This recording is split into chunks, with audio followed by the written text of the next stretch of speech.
Good morning everyone. आप लोगों का स्वागत है initiative of success study channel पर। आज आप लोगों को प्राचीन भारतीय इतिहास का टॉपिक है मौर्योत्तर काल, उसका थर्ड पार्ट कराया जाएगा। आइए क्वेश्चन सॉल्व करते हैं। क्वेश्चन नंबर 1 देखिए, निम्नलिखित में से कौन सा कथन मौर्योत्तर कालीन दासों की स्थिति के बारे में सही नहीं है? ऑप्शन ए, मौर्यकालीन राजकीय कृषि क्षेत्रों में कार्य करने वाले दास अब करदायी किसान बनने की प्रक्रिया में थे। ऑप्शन बी देखिए, उन्हें किसी भी स्थिति में मुक्ति प्रदान नहीं की जा सकती थी। ऑप्शन सी, सक्षम साक्ष्य के अभाव में दास भी साक्ष्य दे सकते थे। ऑप्शन डी, दासों को व्यक्तिगत रूप से संपत्ति रखने का अधिकार नहीं था। क्या हो जाएगा इसका आंसर? क्वेश्चन एक बार फिर से आप लोग ध्यान से देखिए कि निम्नलिखित में से कौन सा कथन मौर्योत्तर कालीन दासों की स्थिति के बारे में सही नहीं है। ठीक है, यह हमें देखना है कि पूछा क्या जा रहा है, सही नहीं है। तो इसका आंसर क्या हो जाएगा? इसका आंसर हो जाएगा कि उन्हें किसी भी स्थिति में मुक्ति प्रदान नहीं की जा सकती थी। बी ऑप्शन आपका करेक्ट आंसर होगा। नेक्स्ट क्वेश्चन देखिए,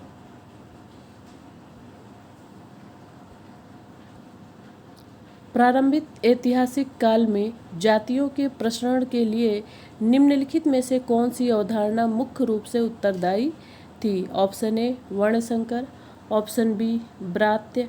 ऑप्शन सी, गोत्रांतर। ऑप्शन डी, धर्मांतरण। क्या हो जाएगा इसका आंसर? क्वेश्चन फिर से देख लीजिए एक बार। प्रारंभिक ऐतिहासिक काल में जातियों के प्रसरण के लिए निम्नलिखित में से कौन सी अवधारणा मुख्य रूप से उत्तरदायी थी? क्या होगा इसका आंसर? इसका आंसर हो जाएगा, आइए देखते हैं, कूट से हमें आंसर देखना है। और पहले आंसर देखिए, आंसर हो जाएगा वर्णसंकर। ठीक है, आपका ए वर्णसंकर और वी ब्रात्य। ठीक है, 1 और 2। देखिए ये किस में ऑप्शन में आपको मिलता है। आइए, ये है 1 और 2, आपका ऑप्शन सी करेक्ट होगा। ठीक है, ये देखिए, एक सेकेंड, आपका ऑप्शन 1 और 2 सी सही है। ठीक है, नेक्स्ट क्वेश्चन देखिए, निम्नलिखित में से किस तरीके से व्यक्ति को दास नहीं बनाया जा सकता? ऑप्शन ए, जो वर्णाश्रम धर्म का पालन नहीं करते थे जिन्हें दास मान लिया जाता था। ऑप्शन बी, दास को खरीदा जा सकता था। ऑप्शन सी, कोई व्यक्ति जन्म से दास हो सकता था। ये यहाँ पे आप देख लीजिए, विकास नहीं होगा, ये दास होगा। ठीक है, कोई व्यक्ति जन्म से दास हो सकता था। क्या होगा? ऑप्शन सी, कोई व्यक्ति जन्म से दास हो सकता था। ठीक है, और ऑप्शन डी है, व्यक्ति स्वेच्छा से दास बन सकता था। तो क्या इसका आंसर हो जाएगा? कौन सा आंसर सही है इसका? इसका ऑप्शन, एक बार क्वेश्चन पहले फिर से देखिए कि निम्नलिखित में से किस तरीके से व्यक्ति को दास नहीं बनाया जा सकता था। तो ऑप्शन ए आपका सही होगा, जो वर्णाश्रम धर्म का पालन नहीं करते थे जिन्हें दास मान लिया जाता था। ये आपका ऑप्शन ए सही है। ठीक है, ए ऑप्शन आपका आंसर होगा। नेक्स्ट क्वेश्चन,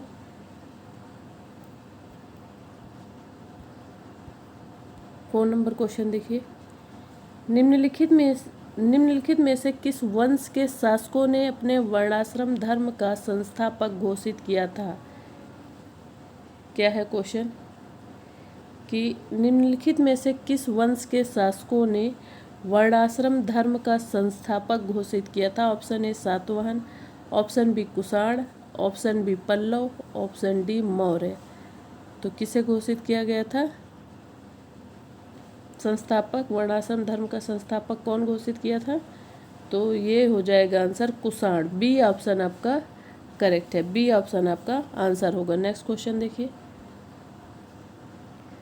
यहाँ पे देखिए आपका 6 नहीं 5 नंबर क्वेश्चन होगा। ठीक है, आपद धर्म की अवधारणा में आपातकाल का सही व्याख्या निम्नलिखित में से कौन सही है? विधर्मी राजा का राज्यकाल। ऑप्शन बी, विदेशी आक्रमण का काल। ऑप्शन सी, विपत्ति अथवा संकट का समय। और ऑप्शन डी है आपका एकांतवास का काल। तो क्या हो जाएगा इसका आंसर? देखिए, इसका आपद धर्म की अवधारणा में आपातकाल का सही व्याख्या देखते हैं कि इसमें से कौन सा सही है। इसका आंसर हो जाएगा आंसर सी, विपत्ति अथवा संकट का समय। सी ऑप्शन आपका सही है। नेक्स्ट क्वेश्चन देखिए, 6 नंबर क्वेश्चन देखिए, निम्नलिखित में से कौन सा कथन मौर्योत्तरकालीन सामाजिक दशा के बारे में सही नहीं है। ऑप्शन ए, आत्मनिर्भर शूद्र कृषकों के अस्तित्व का कोई प्रमाण नहीं।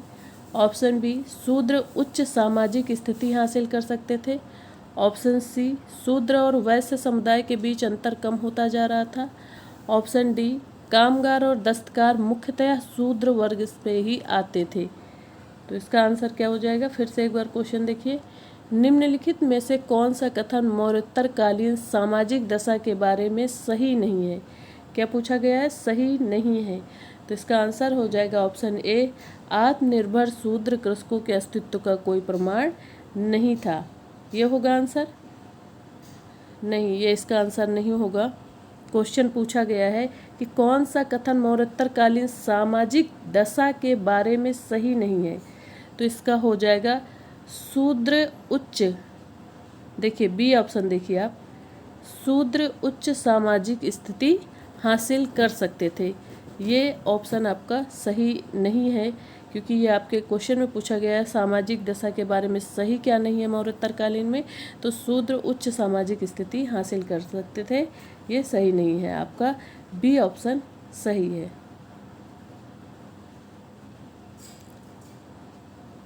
शूद्र उच्च सामाजिक स्थिति हासिल कर सकते थे, और आपके क्वेश्चन में पूछा गया है क्या सही नहीं है। ठीक है, तो यही आपका सही नहीं है, बी ऑप्शन आपका आंसर होगा। नेक्स्ट क्वेश्चन देखिए,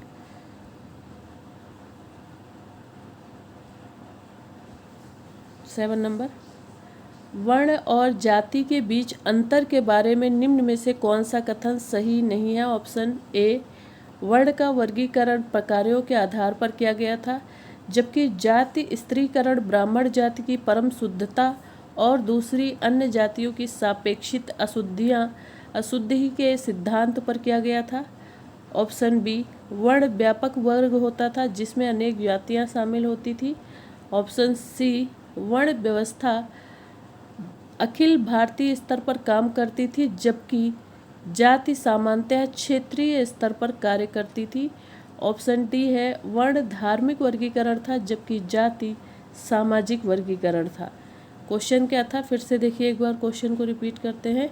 क्वेश्चन है, वर्ण और जाति के बीच के अंतर के बारे में निम्न में से कौन सा कथन सही नहीं है। तो वर्ण का वर्गीकरण प्रकारों के आधार पर किया गया था, जबकि जाति स्त्रीकरण ब्राह्मण जाति की परम शुद्धता और दूसरी अन्य जातियों की सापेक्षित अशुद्धि के सिद्धांत पर किया गया था। ए ऑप्शन आपका सही है।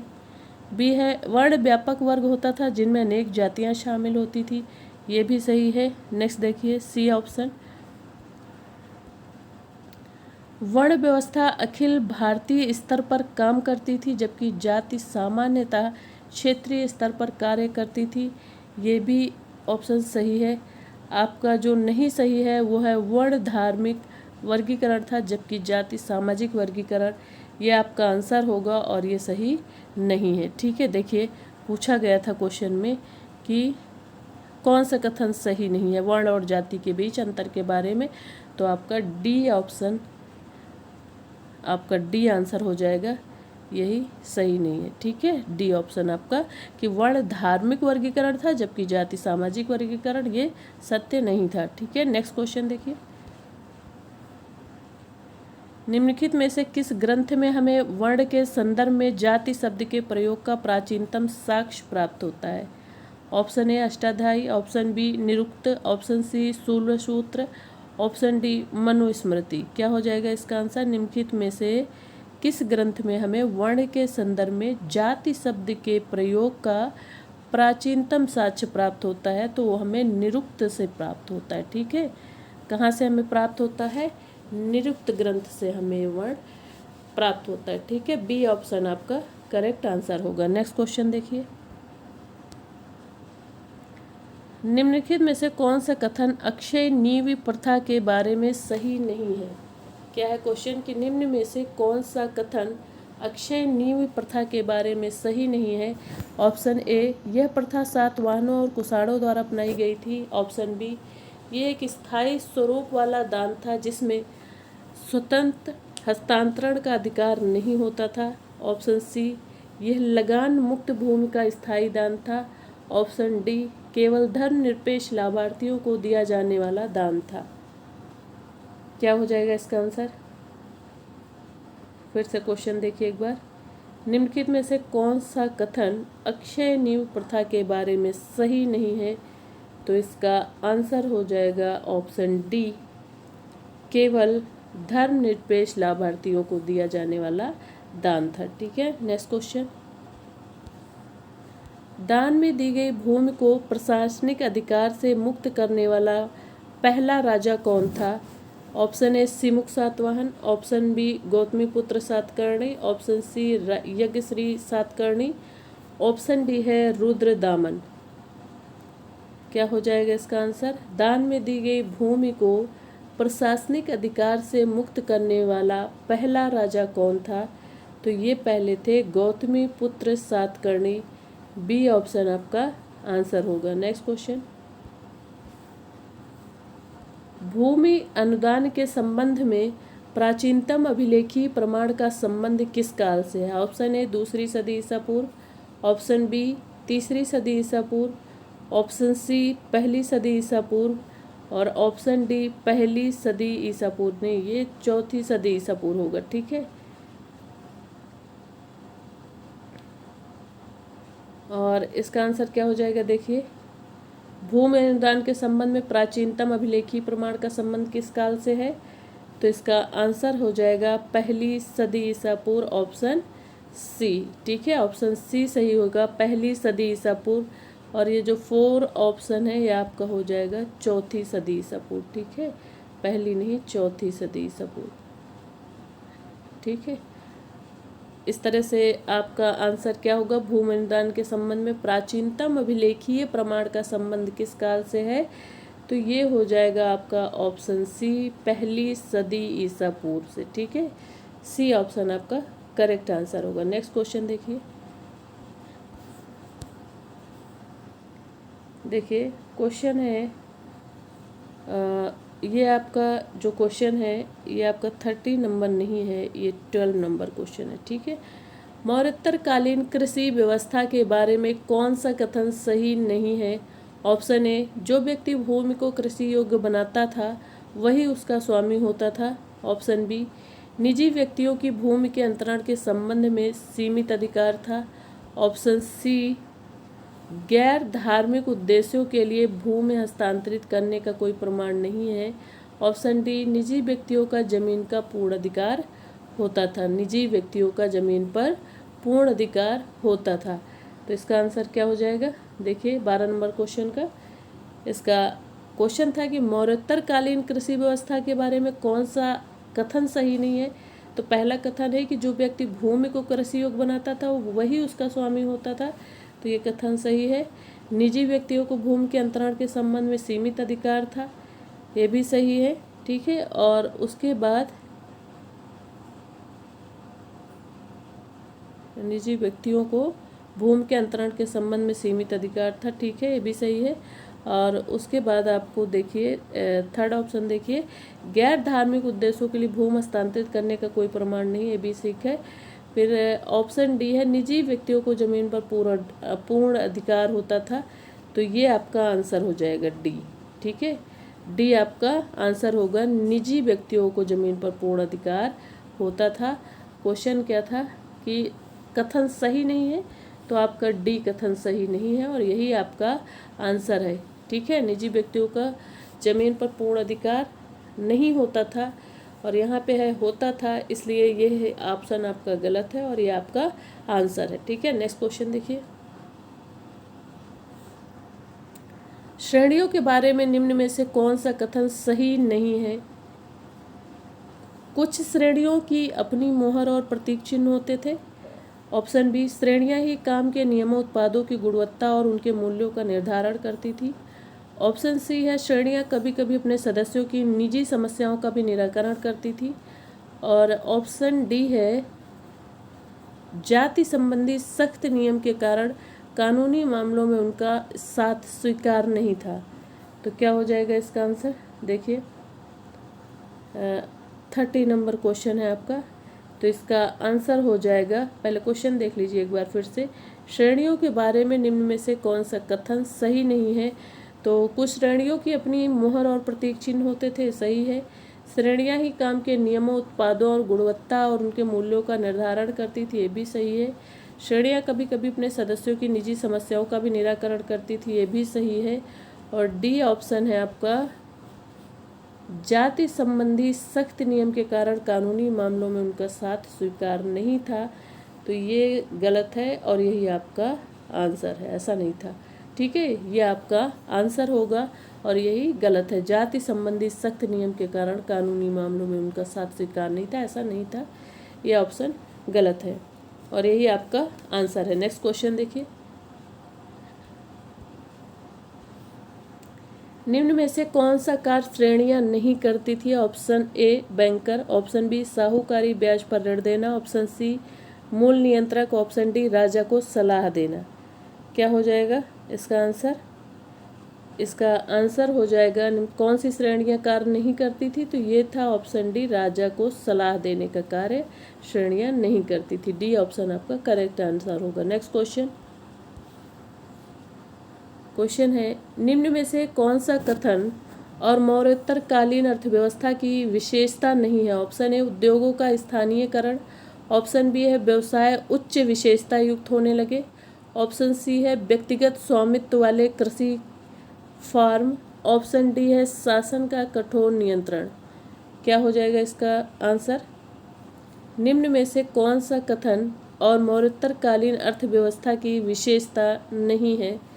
तो उद्योगों का स्थानीयकरण ये है, व्यवसाय उच्च विशेषता युक्त होने लगे ये भी है, व्यक्तिगत स्वामित्व वाले कृषि फार्म ये भी है, और डी ऑप्शन है आपका देखिए क्या कि शासन का कठोर नियंत्रण, यही आपका आंसर होगा। ठीक है, शासन का कठोर नियंत्रण। ठीक है, और क्वेश्चन क्या पूछा गया था कि अर्थव्यवस्था की विशेषता कौन सी नहीं है? तो डी ही नहीं है। ठीक है, शासन का कठोर नियंत्रण ये अर्थव्यवस्था की विशेषता नहीं है। नेक्स्ट क्वेश्चन देखिए, प्राचीन ऐतिहासिक श्रेणियों के संगठन, महत्व और कार्य आदि के बारे में निम्नलिखित में से किस पर निर्भर है? प्राचीन ऐतिहासिक श्रेणियों के संगठन, महत्व और कार्य आदि के बारे में हम निम्नलिखित में किस प्रकार पर निर्भर है? Option A Periplus, option B Jataka कथाएं, option C Milinda Panho, option D है ललित बिस्तर। तो क्या हो जाएगा इसका आंसर? इसका आंसर हो जाएगा, देखिए पूछा गया है कि प्राचीनतम ऐतिहासिक श्रेणियों के संगठन, महत्व, कार्य आदि के बारे में हम किस पर निर्भर हैं? तो हम निर्भर है जातक कथाओं पे। ठीक है, बी ऑप्शन आपका करेक्ट आंसर होगा। ठीक है, जातक कथाएं। नेक्स्ट क्वेश्चन, खनिज उत्पादों पर आधारित किस दस्तकारी का मिलिंद पन्हों में विशिष्ट रूप से उल्लेख नहीं है? ऑप्शन ए सोना, ऑप्शन बी चांदी। देखिए सोना का तो उल्लेख है, ठीक है, चांदी का भी उल्लेख है, पीतल का भी उल्लेख है, और किसका फिर नहीं उल्लेख है? तो वो है कांस्य, जो कि हमारा आंसर होगा, इसका उल्लेख नहीं है। ठीक है, नेक्स्ट क्वेश्चन, निम्नलिखित में से किस साम्राज्य को एक भारतीय क्षत्रिय राज्य नजराने के तौर पे 320 टैलेंट प्राचीन काल की एक तौल है ये स्वर्ण का वार्षिक उपहार प्रदान करता था? Option A Roman, option B यूनानी, ऑप्शन सी ईरानी, ऑप्शन डी चीनी। तो क्या हो जाएगा इसका आंसर? इसका आंसर हो जाएगा ऑप्शन सी ईरानी। ठीक है, सी ऑप्शन आपका करेक्ट आंसर होगा। क्वेश्चन देखिए क्या पूछा गया था कि निम्नलिखित में से किस साम्राज्य को एक भारतीय क्षत्रिय राज्य नजराने के तौर पर 320 टैलेंट प्राचीन काल की एक तौल है स्वर्ण का वार्षिक उपहार प्रदान किया गया था? तो इसका आंसर हो जाएगा, क्या हो जाएगा आंसर? इसका आंसर हो जाएगा ऑप्शन सी ईरानी। ठीक है, क्या हो जाएगा इसका आंसर? सी ईरानी, ये करेक्ट आंसर है। नेक्स्ट क्वेश्चन, निम्न में से किस स्थान से भारतीय लोहा और इस्पात अफ्रीकी बंदरगाहों को निर्यात किया जाता था? Option A Muziris, option B Ariaka, option C है पालीबोथा, ऑप्शन डी है बारबेरियम। फिर से देखिए क्वेश्चन क्या है कि निम्न में से किस स्थान से भारतीय लोहा और इस्पात अफ्रीकी बंदरगाहों को निर्यात किया जाता था? तो इसका आंसर हो जाएगा एरियाका। बी ऑप्शन आपका करेक्ट आंसर होगा, एरियाका। नेक्स्ट क्वेश्चन, महावस्तु के अनुसार राजगृह में कितनी तरह के श्रमिक थे? ऑप्शन है 75, ऑप्शन बी 36, ऑप्शन सी है 24, ऑप्शन डी है 8। तो महावस्तु के अनुसार राजगृह में कितने तरह के श्रमिक थे? तो इसका आंसर हो जाएगा 36 टाइप के श्रमिक थे। नेक्स्ट क्वेश्चन देखिए, निम्न में से कौन सा व्यापारिक समूह समुद्र के रास्ते कोइंग देश से अश्वों का व्यापार करता था? ऑप्शन ए यूसी व्यापारी, ऑप्शन बी शक व्यापारी, ऑप्शन सी यवन व्यापारी, ऑप्शन डी भारतीय व्यापारी। फिर से क्वेश्चन देखिए, निम्न में से कौन सा व्यापारिक समूह समुद्र के रास्ते कोइंग देश से अश्वों का व्यापार करता था? तो इसका आंसर हो जाएगा ऑप्शन ए यूसी व्यापारी। ठीक है, यूसी व्यापारी थे जो अश्वों का व्यापार करते थे। नेक्स्ट क्वेश्चन देखिए, संस्कृत साहित्य में दक्षिण पूर्व एशिया के लिए निम्नलिखित में से किस शब्द का प्रयोग नहीं किया गया है? ऑप्शन ए सुवर्ण भूमि, ऑप्शन बी सुवर्ण द्वीप, ऑप्शन सी सुवर्ण काश, ऑप्शन डी सुवर्ण कुदय। फिर से क्वेश्चन सुनिए, संस्कृत साहित्य में दक्षिण पूर्व एशिया के लिए निम्नलिखित में से किस शब्द का प्रयोग नहीं किया गया? तो इसका आंसर हो जाएगा ऑप्शन सी। क्या हो जाएगा इसका आंसर? Option C सुवर्णकाश। ठीक है, सी ऑप्शन आपका सही आंसर होगा। नेक्स्ट क्वेश्चन देखिए, कंबोडिया में भारतीय संस्कृति के प्रचार के लिए निम्नलिखित में से किसे श्रेय प्राप्त है? Option A Ushavadata, option B Kaundinya, option C Nagarjuna, option D Sanghamitra. फिर से क्वेश्चन देखिए, कंबोडिया में भारतीय संस्कृति के प्रचार के लिए निम्नलिखित में से किसे से प्राप्त है? तो इसका आंसर हो जाएगा ऑप्शन बी कौंडिन्य को। ठीक है, कौंडिन्य को। बी ऑप्शन आपका करेक्ट आंसर होगा। नेक्स्ट क्वेश्चन,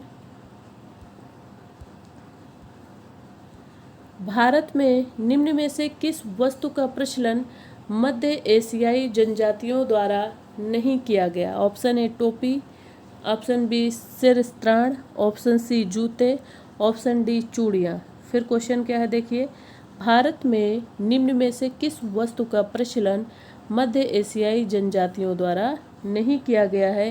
तो इसका आंसर हो जाएगा चूड़ियाँ। डी ऑप्शन आपका करेक्ट आंसर होगा। नेक्स्ट क्वेश्चन देखिए,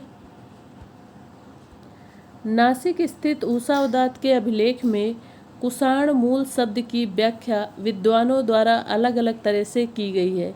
निम्न में से कौन सी व्याख्या उपयुक्त नहीं है? ऑप्शन ए कुषाणों का मूल स्थान, ऑप्शन बी महान कुषाण राजाओं के नाम पर चलाए गए सिक्के, ऑप्शन सी वस्त्र धन, ऑप्शन डी छोटी छोटी ज़रूरतों के लिए धन। क्या हो जाएगा इसका आंसर? फिर से क्वेश्चन देखिए एक बार, नासिक स्थित उषावदात के अभिलेख में कुषाण मूल शब्द की व्याख्या विद्वानों द्वारा अलग अलग तरह से की गई है। निम्न में से कौन सी व्याख्या उपयुक्त नहीं है? तो इसका आंसर हो जाएगा कुषाणों का मूल स्थान। ए आंसर आपका सही है, कुषाणों का मूल स्थान। नेक्स्ट क्वेश्चन,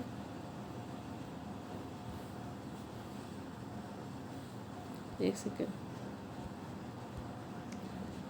ये क्वेश्चन देखिए, निम्न में से कौन सा वैदिक गोत्र सातवाहनों द्वारा मात्र नाम धारण का स्रोत नहीं था? Option A Vashishtha, option B Atreya, option C मादर, ऑप्शन डी है गौतम।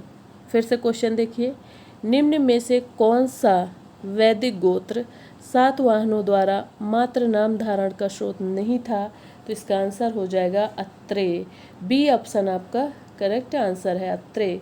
ठीक है, नेक्स्ट क्वेश्चन देखिए, नवानगर शहर की स्थापना निम्न में से किस सातवाहन राजा ने की थी? Option A Gautamiputra Satakarni, option B Pulumavi द्वितीय, option C Vashishthiputra Shri Satakarni, option D Shri Skanda Satakarni. फिर से क्वेश्चन देखिए, नवानगर शहर की स्थापना निम्न में से किस सातवाहन राजा ने की थी? इसका आंसर हो जाएगा ऑप्शन बी पुलमावी द्वितीय। ठीक है, क्या हो जाएगा आंसर? पुलमावी द्वितीय। ठीक है, नेक्स्ट क्वेश्चन, गोवर्धन जनपद नासिक में निम्न में से किस सातवाहन नरेश ने वेणकटक नामक नगर की स्थापना की? क्या है क्वेश्चन? गोवर्धन जनपद नासिक में निम्न में से किस सातवाहन नरेश ने वेणकटक नामक नगर की स्थापना की? Option A Gautamiputra Satakarni, option B है यज्ञश्री सातकर्णी, ऑप्शन सी है सिमुख सातवाहन, ऑप्शन डी है हल्ला। क्या हो जाएगा इसका आंसर? देखिए क्वेश्चन एक बार फिर से आप लोग देख लीजिए स्क्रीन पे। इसका आंसर हो जाएगा ऑप्शन ए गौतमीपुत्र सातकर्णी। ठीक है, ए ऑप्शन आपका करेक्ट आंसर होगा। नेक्स्ट क्वेश्चन देखिए, निम्न में से किस सातवाहन नरेश को बाण त्रिसमुद्र अधिपति के रूप में उल्लेखित किया है? Option A Gautamiputra Satakarni, option B Yajna Satakarni, option सी पुलमावी द्वितीय, ऑप्शन सी डी है शिव श्री पुलमावी। क्वेश्चन फिर से देखिए, निम्न में से किस सातवाहन नरेश को बाण त्रिसमुद्र अधिपति के रूप में उल्लेखित किया है? क्या हो जाएगा इसका आंसर?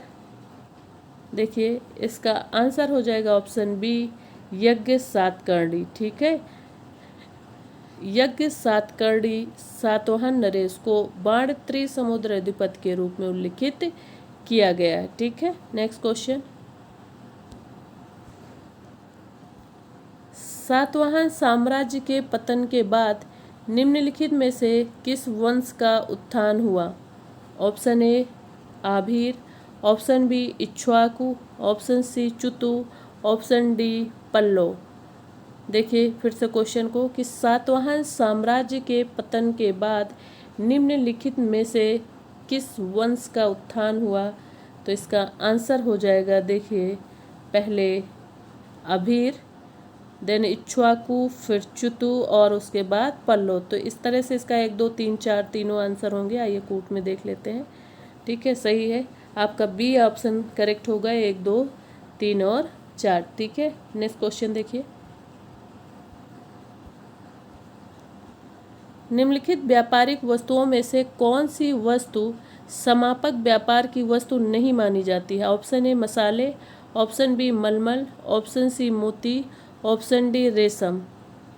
क्या हो जाएगा इसका आंसर? देखिए निम्नलिखित व्यापारिक वस्तुओं में से कौन सी वस्तु समापक व्यापार की वस्तु नहीं मानी जाती है?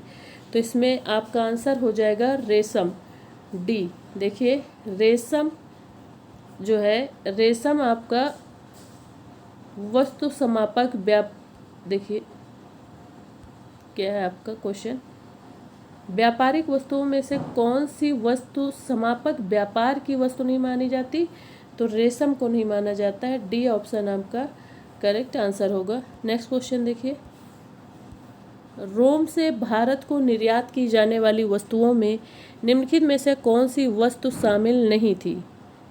फिर से क्वेश्चन देखिए, रोम से भारत को निर्यात की जाने वाली वस्तुओं में निम्नलिखित में से कौन सी वस्तु शामिल नहीं थी? ऑप्शन ए मदिरा, ऑप्शन बी मेवे, ऑप्शन सी चीनी मिट्टी के बर्तन, ऑप्शन डी स्वर्ण रजत और सिक्के, स्वर्ण और रजत सिक्के। फिर क्वेश्चन क्या है देखिए, रोम से भारत को निर्यात की जाने वाली वस्तुओं में निम्नलिखित में से कौन सी वस्तु शामिल नहीं थी? तो कौन सी वस्तु शामिल नहीं थी? मेवे शामिल नहीं थे। बी ऑप्शन आपका करेक्ट आंसर है। नेक्स्ट क्वेश्चन, अभी तक भारत में रोमन सिक्कों को कितने भंडार पाए गए हैं? अभी तक भारत में रोमन सिक्कों के कितने भंडार पाए गए हैं? Option A 68, option B 38, option C है 9, ऑप्शन डी है 129। क्या हो जाएगा इसका आंसर? अभी तक भारत में रोमन सिक्कों के कितने भंडार पाए गए हैं? तो 129 भंडार पाए गए हैं। डी ऑप्शन आपका करेक्ट आंसर होगा। नेक्स्ट क्वेश्चन देखिए, भारत में किस जगह से एक चीनी सिक्का प्राप्त हुआ है? Option A Patna, option B Pratishthan, option C है भृगुकच्छ, ऑप्शन डी है मैसूर। क्या हो जाएगा इसका आंसर? भारत में किस जगह से एक चीनी सिक्का प्राप्त हुआ है? तो इसका आंसर हो जाएगा ऑप्शन डी मैसूर। ठीक है, क्या हो जाएगा इसका answer? Option D Mysore. Next question देखिए, निम्नलिखित में से किस स्थान पर पश्चिमोत्तर भारत और पश्चिमी चीन के व्यापारिक मार्ग आकर मिलते थे? Option A Kashgar, option B Khotan, option C Bactria, option D है समरकंद। क्या हो जाएगा इसका आंसर? देखिए, क्वेश्चन एक बार फिर से रिपीट करते हैं। निम्नलिखित में से किस स्थान पर पश्चिमोत्तर भारत और पश्चिमी चीन के व्यापारिक मार्ग आकर मिलते थे? तो इसका आंसर हो जाएगा option C bacteria. C option आपका करेक्ट आंसर होगा। नेक्स्ट क्वेश्चन देखिए, कनिष्ककालीन व्यापार की जानकारी किस पुस्तक में मिलती है? Option A Saundarananda, option B Buddha Charitra, option सी अवदान शतक, ऑप्शन डी दिव्यावदान। देखिए इसका आंसर क्या होगा, एक बार क्वेश्चन को फिर से देख लीजिए। कनिष्ककालीन व्यापार की जानकारी किस पुस्तक में मिलती है? तो इसका आंसर हो जाएगा ऑप्शन डी दिव्यावदान। ठीक है, डी आंसर आपका करेक्ट आंसर होगा। नेक्स्ट क्वेश्चन, रोम बस्ती कहाँ मिली है? Option A Kalibangan, option B Arikamedu, option C Rangpur, option D Satara. क्या हो जाएगा इसका आंसर? फिर से देखिए, रोम बस्ती कहाँ मिलती है? तो रोम बस्ती आपको मिलेगी अरिकमेड़ू में। बी ऑप्शन आपका करेक्ट आंसर है। रोम बस्ती कहाँ मिलती है? अरिकमेड़ू में। नेक्स्ट क्वेश्चन, सातवाहनों ने किन धातुओं में अपने सिक्के ढाले? ऑप्शन ए सीसा तांबा प्रोटीन चांदी, ऑप्शन बी है सीसा तांबा सोना चांदी, ऑप्शन सी है सीसा और तांबा, ऑप्शन डी है सीसा और प्रोटीन। क्या हो जाएगा इसका आंसर? इसका आंसर हो जाएगा सातवाहनों ने किन धातुओं में अपने सिक्के ढाले थे? तो इसका आंसर है सीसा तांबा प्रोटीन और चांदी। ए ऑप्शन आपका करेक्ट आंसर होगा। नेक्स्ट क्वेश्चन देखिए, हेलियोडोरस के बेसनगर अभिलेख हैं? ऑप्शन ए संकर्षण एवं वासुदेव, ऑप्शन बी संकर्षण प्रद्युम्न एवं वासुदेव, ऑप्शन सी है केवल वासुदेव, ऑप्शन डी है सभी पंचवीर। क्या हो जाएगा इसका आंसर? इसका आंसर हो जाएगा ऑप्शन सी केवल वासुदेव। ठीक है, सी ऑप्शन आपका करेक्ट आंसर होगा। नेक्स्ट क्वेश्चन देखिए, सातवाहन काल का सर्वश्रेष्ठ शासक था? ऑप्शन ए सातकर्णी प्रथम, option B Simuka, option C है यज्ञश्री सातकर्णी, ऑप्शन डी है गौतमी पुत्र सातकर्णी। फिर से क्वेश्चन रिपीट करते हैं, क्वेश्चन देख लीजिए। सातवाहन काल का सर्वश्रेष्ठ शासक था, तो इसका आंसर क्या हो जाएगा? इसका आंसर हो जाएगा ऑप्शन डी गौतमी पुत्र सातकर्णी। डी ऑप्शन आपका करेक्ट आंसर है। नेक्स्ट क्वेश्चन देखिए, सातवाहन शासन कितने वर्षों तक चला? ऑप्शन ए 200 वर्षों तक, ऑप्शन बी है 300 वर्षों तक, ऑप्शन सी है 400 वर्षों तक, ऑप्शन डी है 500 वर्षों तक। तो इसका आंसर क्या हो जाएगा? सातवाहन शासन कितने वर्षों तक चला है? तो ये चला है 300 वर्षों तक। बी ऑप्शन आपका करेक्ट आंसर होगा। नेक्स्ट क्वेश्चन देखिए,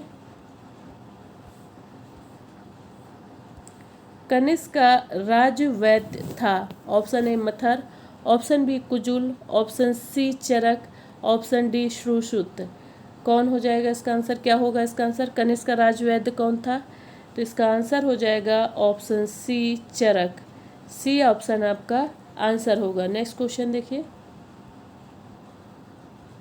वह नृपति जिसने मध्य एशिया तक शासन किया? ऑप्शन ए चंद्रगुप्त थी, option B Ashoka, option C Samudragupta, option D है कनिष्क। क्या हो जाएगा? फिर से क्वेश्चन देखिए, वह नृपति जिसने मध्य एशिया तक शासन किया, तो इसका आंसर हो जाएगा ऑप्शन डी कनिष्क। ठीक है, कनिष्क इसका आंसर होगा। नेक्स्ट क्वेश्चन देखिए, कनिष्क किस संप्रदाय से संबंधित था? Option A Ajivika, option B बौद्ध, option C Mahayana, option D Hinayana. फिर से क्वेश्चन रिपीट करते हैं, क्वेश्चन को समझ लीजिए। कनिष्क किस संप्रदाय से संबंधित था? तो कनिष्क जो है महायान संप्रदाय से संबंधित था। सी ऑप्शन आपका करेक्ट आंसर होगा। नेक्स्ट क्वेश्चन देखिए। ईसा की पहली शताब्दी में दक्षिण भारत तथा रोम के बीच व्यापारिक संबंध की सूचना किस स्थल की खुदाई से प्राप्त होती है? Option A Madurai, option B Arikamedu, option C है नागार्जुन कोंडा, ऑप्शन डी है हलेबीड। क्या हो जाएगा? क्वेश्चन फिर से एक बार देखिए। ईसा की पहली शताब्दी में दक्षिण भारत तथा रोम के बीच व्यापारिक संबंध की सूचना किस स्थल की खुदाई से प्राप्त होती है? तो क्या हो जाएगा इसका answer? Option B Arikamedu. B option आपका करेक्ट आंसर होगा। Next question. किसके सिक्कों पर संकर्षण एवं वासुदेव दोनों अंकित हैं? Option A Agathocles, option B वेस्क, ऑप्शन सी है चंद्रगुप्त द्वितीय है, ऑप्शन डी है भागभद्र। क्या हो जाएगा इसका आंसर? किसके सिक्कों पर संकर्षण और वासुदेव दोनों अंकित हैं? तो ये आंसर हो जाएगा बी वेस्क। इन्हीं के सिक्कों पे कौन? वासुदेव और संकर्षण और वासुदेव दोनों अंकित हैं। ठीक है, नेक्स्ट क्वेश्चन देखिए। सातवाहनों की शासकीय भाषा थी? Option A Prakrit, option B Sanskrit, option C है महाबलीपुरम, ऑप्शन डी है तक्षशिला। क्या हो जाएगा इसका आंसर? सातवाहनों की शासकीय भाषा क्या थी? तो सातवाहनों की शासकीय भाषा थी प्राकृत भाषा थी। ठीक है, ए प्राकृत भाषा थी। ठीक है, next question.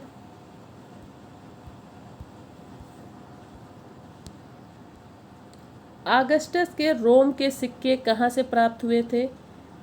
Option A Arikamedu, option B Coimbatore, option C Mahabalipuram, option D है तक्षशिला। क्या हो जाएगा इसका आंसर? देखिए, आगस्टस के रोम के सिक्के कहाँ से प्राप्त हुए? तो ये सिक्के प्राप्त हुए थे अरिकमेडु से। ए ऑप्शन आपका करेक्ट आंसर होगा, अरिकमेडु। Next question. तक्षशिला किसके लिए प्रसिद्ध था? ऑप्शन ए विद्या और अध्ययन, ऑप्शन बी है वाणिज्य और व्यापार, ऑप्शन सी है कला और शिल्प, ऑप्शन डी है सभी के लिए। तो इसका आंसर क्या हो जाएगा? तक्षशिला किसके लिए प्रसिद्ध था? विद्या और अध्ययन के लिए भी, वाणिज्य और व्यापार के लिए, कला और शिल्प के लिए, सभी के लिए प्रसिद्ध था। डी ऑप्शन आपका करेक्ट होगा। Next question. रुद्रदामन कौन था? ऑप्शन ए शक राजा, ऑप्शन बी है सातवाहन राजा, ऑप्शन सी है राष्ट्रकूट राजा, ऑप्शन डी है प्रतिहार राजा। क्या होगा इसका आंसर? रुद्रदामन कौन था? तो रुद्रदामन शक राजा था। ऑप्शन ए आपका करेक्ट आंसर होगा, शक राजा था। इस तरह से आज आपकी सीरीज़ यहीं पे समाप्त होती है और मिलते हैं नेक्स्ट सीरीज़ में। अगर आप लोगों को ये सीरीज़ हेल्प कर रही है आपकी प्रैक्टिस में तो आप लोग हमें कमेंट में ज़रूर बताएं। और अगर आपको किसी तरह की प्रॉब्लम है, कोई क्वेश्चन नहीं समझ में आ रहा है, तो आप कमेंट करिए, आपको रिप्लाई किया जाएगा। और मिलते हैं नेक्स्ट क्लास में। तब तक के लिए थैंक्स फॉर वॉचिंग।